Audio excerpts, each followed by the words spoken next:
Hey, everybody, welcome to True Crime Paranormal with the Psychic Sister. I'm Christy Brower, and I am your host tonight. He is off doing the kinds of things that moms have to do when they have a senior in high school graduating this month. So you can imagine that there are lots of things going on that keep her very busy. So I am here by myself. Tonight is our Wednesday night case updates. And I gotta tell you, there are quite a few of them and some interesting ones, some kind of funny ones, and some good news on some of them as well. So I just want to welcome you to the show. And this is a live stream initially on YouTube and Facebook. So I know our chatters will roll in here in a few minutes, and I'm going to give you a few updates as we go. So, one good news update out of the Derek Chauvin case. So, of course, this is the murder of George Floyd, which is a huge deal here in the US, and Derek Chauvin has been found guilty on all counts. Well, there was an application made by the prosecutor that there were aggravating factors in the death of George Floyd, which should make it possible for the judge to have the option of giving Derek Chauvin a longer sentence. And the judge did rule that, in fact, yes, there are aggravating factors in this case, particularly that Derek Chauvin abused his authority as a police officer when he restrained George Floyd last year, and that he treated Floyd with particular cruelty, in which that resulted in his death.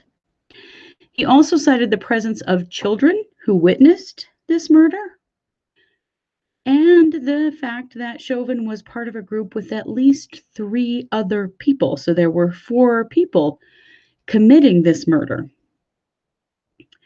Let's see.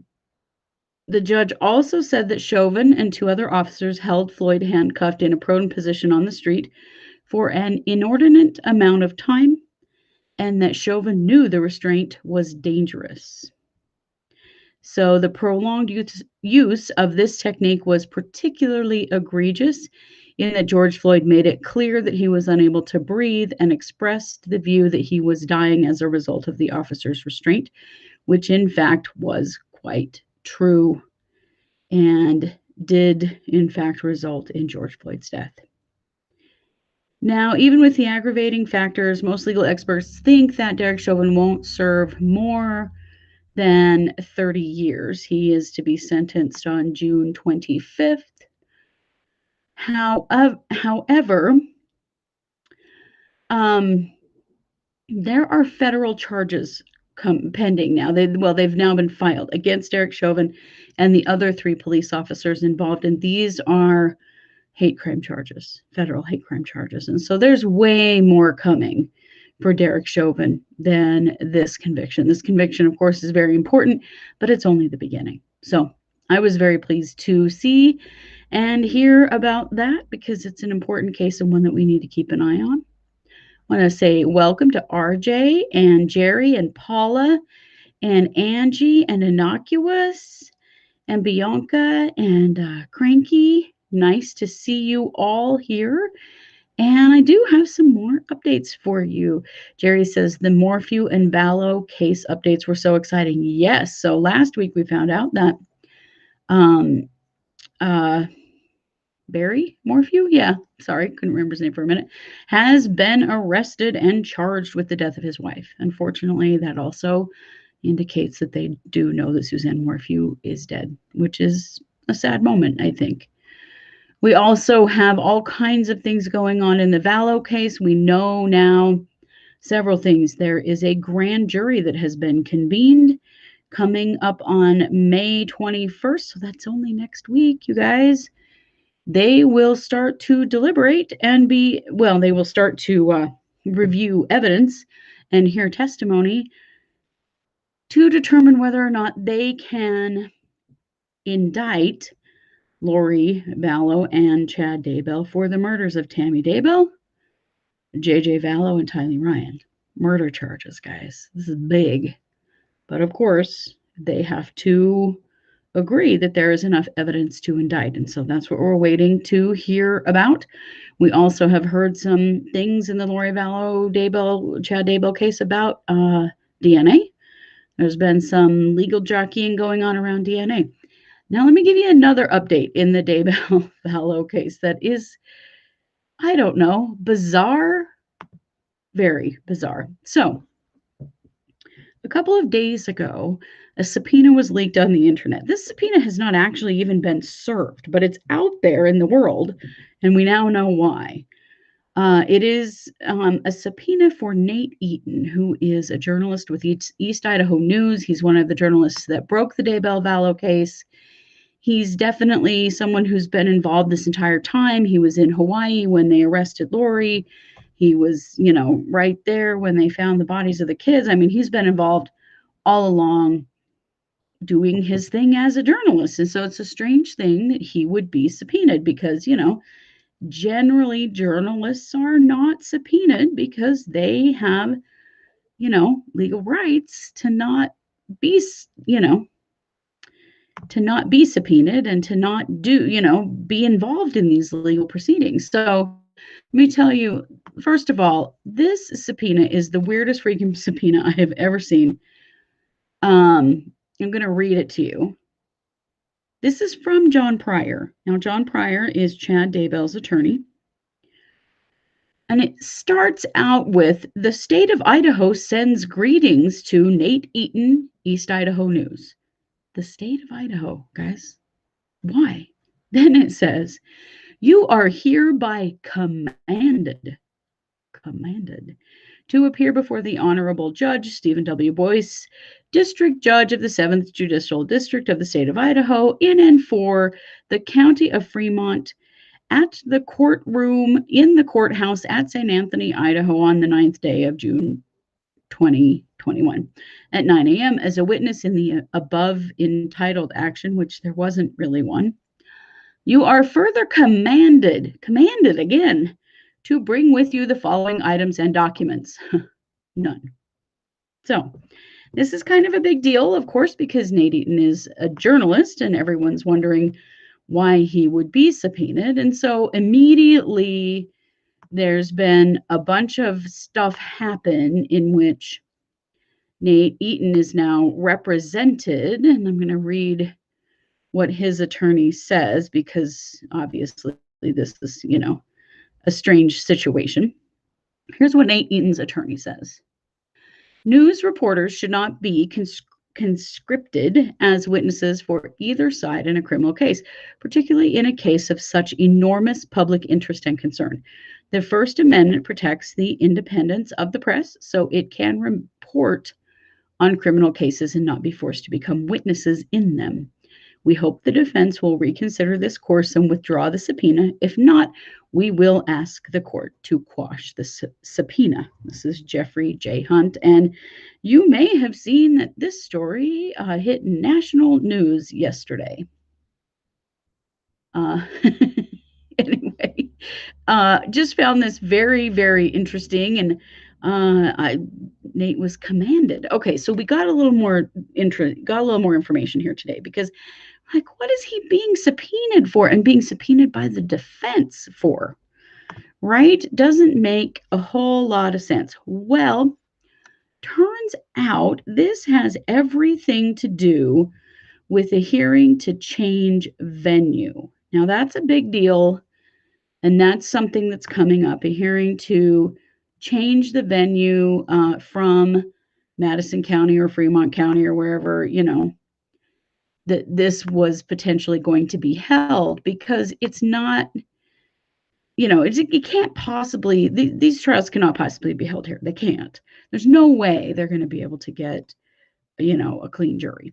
So what this is really about is, so John Pryor is listing Nate Eaton, Heather Daybell, who is Chad Daybell's sister-in-law, Joe Adriani of Colombo Investigations, and Andrea Frick as lay witnesses They are all being subpoenaed as a part of the change of venue. So I can only guess that Nate's subpoena is about, basically illustrating his point that the news has covered this so heavily that people, they can't find a clean jury here. Heather Daybell, we all know, if you've been following the Daybell Vallow case at all, this is about the letter, the email that Heather Daybell sent to people in her church about her experience with her brother-in-law.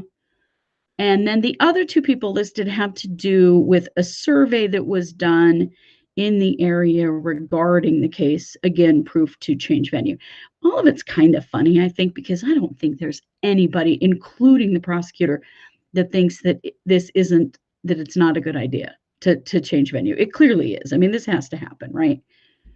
But all of this, like how this subpoena leaked, I do not know. I haven't been able to find a clear answer as to why it leaked or how it leaked.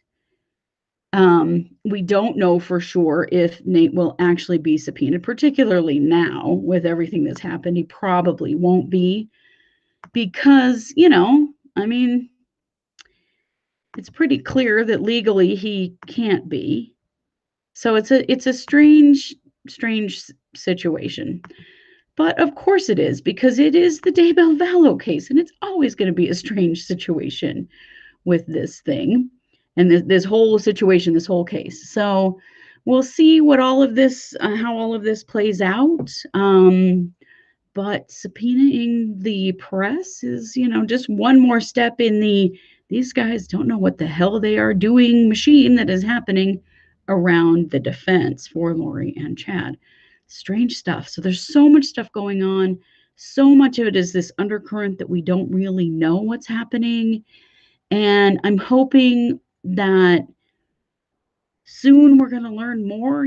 I really wish, honestly, that someone would sue over the fact that they're doing so many behind the closed doors hearings. There's so much that the public isn't being told, and we have the right to know. We definitely have the right to know. So, hey, if you're listening, like Court TV and CNN, because I'm sure they're listening to my live stream, right? You guys have the attorneys to do the job. Let's sue over this situation. They're keeping the press out, they're keeping the information away from the public, and we have the right to know. And that is a real problem that's going on in this situation right now. Jerry says, if you don't mind, everyone, please press the thumbs up to help the YouTube machine recommend Christy more. Thank you, Jerry. I appreciate that so very much. And I appreciate all of you for being here.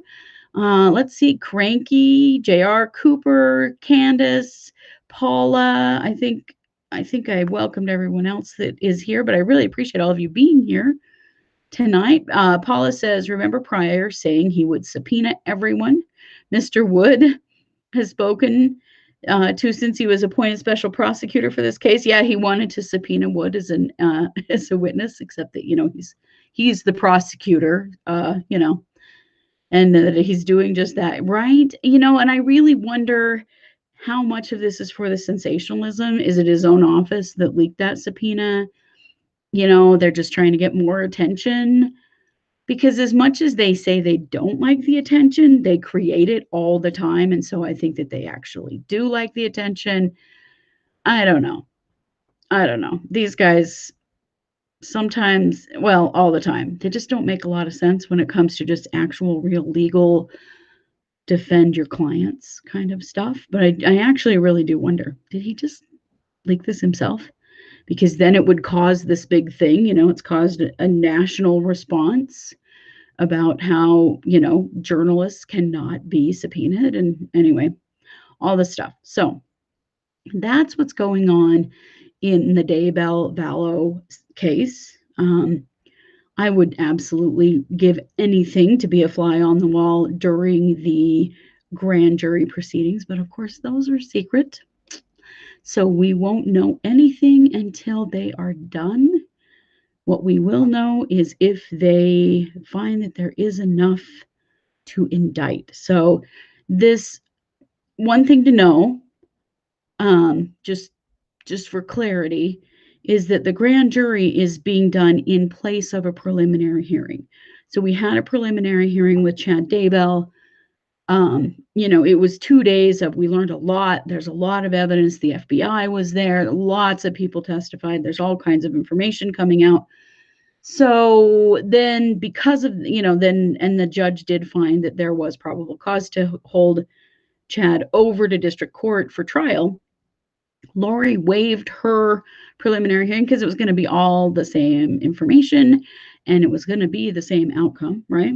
So instead of doing that in the murder cases, what they have opted to do is the grand jury.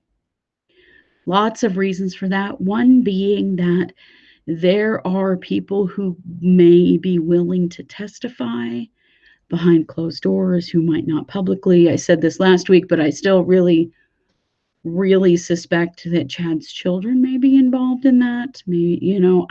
Some of them were living there at the time that some of this stuff went down. I cannot imagine that they don't know things.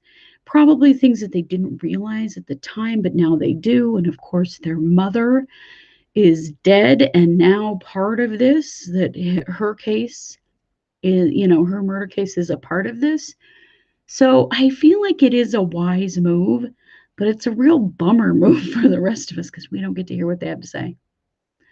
But, fingers crossed that they're going to come back with a positive result and that they will, in fact, say that, yeah, there is enough, to try them. And then it will head off to trial. And as we know, trial is taking a long time. We're going to be well into 2022 before there are any actual trials, I think, in this situation. COVID, of course, but then they also keep changing things and pushing things. And, the cases have been joined.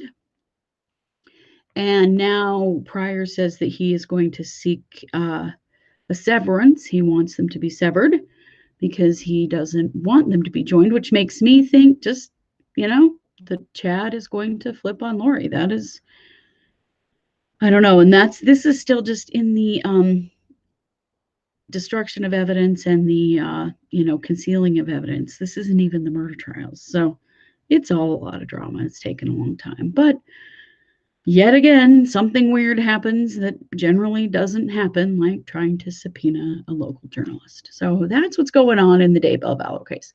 I have one more for you, and you won't know this case probably, but I feel like it's an interesting conversation for us to have. I feel like whenever I'm researching cases, there's a lot of philosophical stuff that comes up in true crime. Things that we need to consider as a populace, just as humanity, whether you're in the US or wherever you are. And this case is an interesting one. So this is the case of Gerald Ross Pizzuto Jr. Gerald has been on death row in Idaho since 1985. He murdered two people, Berta Herndon and her nephew Dell Herndon, in their cabin. He robbed them. It was very terrible. I vaguely remember when this happened. I remember their last names. Like their names sound familiar to me. So his date, he is scheduled to be executed on June 2nd. And his attorneys are seeking clemency for him. There is a clemency petition that has been filed, and there is a pardons and parole commissioner's review coming up on May 18th of his clemency request. And here's the reason for the clemency request. He is 65 years old and has been on hospice for over a year. He has late-stage bladder cancer, type 2 diabetes, and chronic heart disease. He's had several heart attacks, among many other things. He is not expected to live much longer at all. One of the attorneys involved said he could die any day. He is in terrible shape. They do talk also about the abuse he experienced as a child, and some of this has come up in the past with him as well, that he has a developmental disability, and does he really, have the mental capacity truly to understand what he did. And in general, it's frowned upon to execute people who are mentally disabled. Not that it hasn't happened, because it has. So here's the question. He could die any day. And they're basically saying, to execute him on June 2nd is basically needless, considering that he is to die any day. Also, that there's a huge expense whenever there's an execution. It costs a lot of money. And also, there are people that have to be involved. That's tremendously traumatizing. And is it really necessary for someone who is terminally ill? This just happened with another Idaho case recently. We talked about it here on the show, where a man who was on death row, a serial killer who was on death row for murders in Idaho, died of brain cancer, and he had opted for no treatment of his cancer, and basically did the state a favor by not having to execute him. This is kind of what's going on here too. Is it really necessary? And I want to know what you guys think. So if you're in the chat, tell me what you think. He was sentenced in 1986 for the murders of the Herndons. He forced them into their cabin while he held them. He held them at gunpoint, a 22 caliber rifle. He later tied them up and bludgeoned them with a hammer. Berta Herndon died from the hammer blows, and Dell Herndon died after Pizzuto shot him in the head. Pizzuto stole money from the two, and he did later brag about the killings to people that he knew, and so that's where he was, was not hard to convict him. But really, at this point, what is the point of executing him when he is dying anyway? These kinds of things really, they make me think, and I wonder if they make you think as well. What's the cost of, the human cost of executing someone, the people whose job it is to do that, and the cost, and does it really matter? I mean, the dude's about to die anyway. So there are a bunch of religious leaders in Idaho, the Episcopalian and Catholic bishops, leaders of the Methodist, Presbyterian, Mennonite, Lutheran, and Jewish congregations, who have all come forward supporting this clemency claim. Let's see, the Reverend Brian Tom, who's an Episcopalian, wrote a letter to the parole board that said, given that his death is approaching, granting Mr. Pizzuto clemency at this time would be a testimony of prudent adjudicatory oversight and a witness to the soul-affirming gift of mercy. So, I don't know. It's not like he didn't commit a crime that put him on death row. He most certainly did. But what do we do in these situations, Do we kill him while he's dying? I mean, he might die before his date even comes up. I mean, that's what they're saying, is it's very likely that he could, but what's the point, right? Joy in the chat says, I am anti-death penalty, but they could at least postpone it for 6 months and let nature take its course. Right? That's what I'm thinking. Why not postpone and just let him die? Cranky says, I don't agree with execution at all. I struggle with it a whole lot. And doing this kind of work in true crime, I see both sides of it all the time. Joy also said, and it is a cost to the mental health of the executor. Yeah, exactly. It is. So do we need that? JR says, execute him. Okay.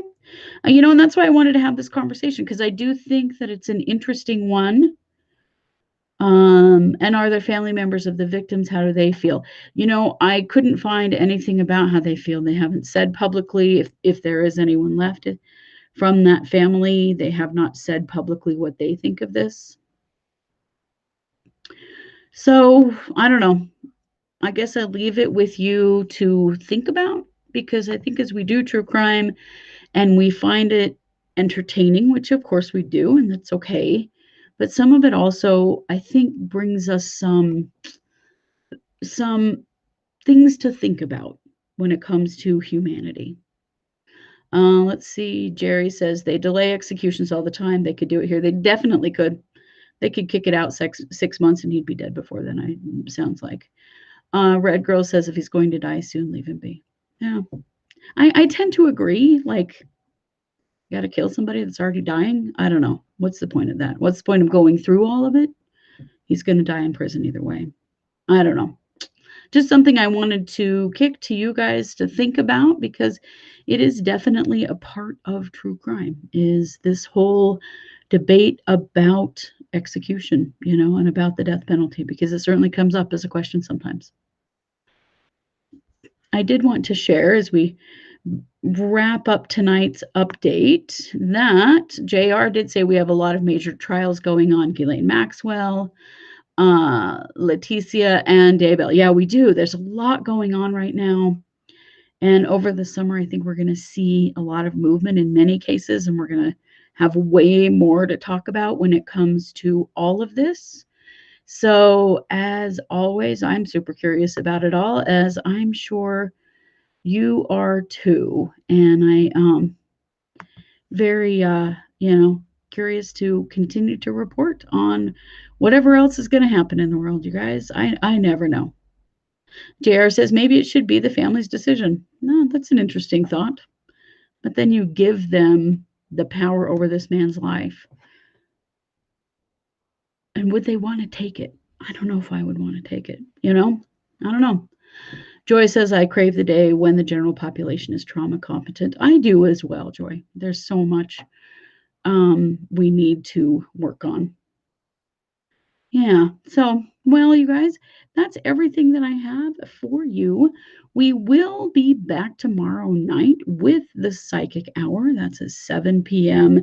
Mountain Time right here on YouTube. We'll be streaming it live, or of course, you can catch it after the fact on YouTube or on our podcast stream. You guys, we are about to hit 100,000 downloads on our podcast stream. I think we'll do it by the end of this month, which is just crazy. And crazy exciting to think that many of you are out there listening to us. I just want to say thank you to all of you for listening to us and following us on this journey. It is an absolute honor to get to share this information with all of you, to get to know you. If you haven't jumped in on one of our live streams, please do it. We love to hear from you. We love to get to know you. Also, you can send us a case recommendation, something you would like us to cover. Remember, we like cold cases, so please send us some cold cases. We generally don't do new current cases unless they're like the ones around us. As you know, we're covering the Daybell Vallow case very heavily because we live where it is occurring. But as far as like our cold reads, that kind of thing, we like cold cases. So go to truecrimeparanormalpodcast.com. You can scroll down to the bottom of the page, and there you will find a form you can fill out that will, send us a message that says, hey, please cover this case. You can find lots of other great things on our website. We are also on Patreon, and you can see us over there. We're just True Crime Paranormal on Patreon. We do 2 extra cases a month. So if you're a patron, you get some special stuff, and we kind of like to do some kind of high profile things over there for you, because you do help support us and, help us to have the resources that we need to keep doing what we're doing. So check that out over there. And of course, you can find us on Facebook. We have a fan page, True Crime Paranormal, with a discussion group connected to it, where we share all kinds of stuff. And it's a lot of fun to get to know all of you as we learn more and more and more about the world of true crime. So thank you so much for joining me tonight. And you know it, I'm Christy Brower, and this is True Crime Paranormal. Have a great night.